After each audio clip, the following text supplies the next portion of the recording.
నానుడి స్టార్ట్ అవుతుందో దాన్ని ఎవ్వరు కూడా ఆపలేరమ్మని చెప్పండి. ప్రజల నోళ్లలో నానుడి స్టార్ట్ అయింది. మన రేవంత్ రెడ్డి పోవాలి, కేసీఆర్ రావాలి అనేటువంటి నానుడి ఏదైతుందో ఇవాళ ప్రజలు ఆరంభమైంది. మీరు ఎక్కడ పోయినా చెప్పంటున్నారు.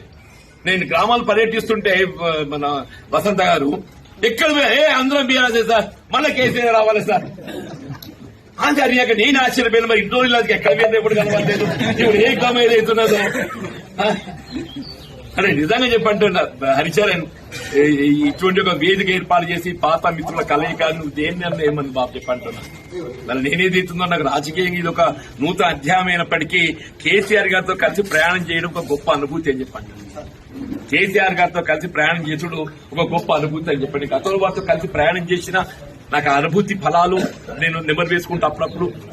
నిజంగా రాజకీయాలలో ఏదైతుందో ఇవాళ నీ నానే భేద భావన లేకుండా అసలు దాని అవసరం గుర్తింపు ఇక్కడ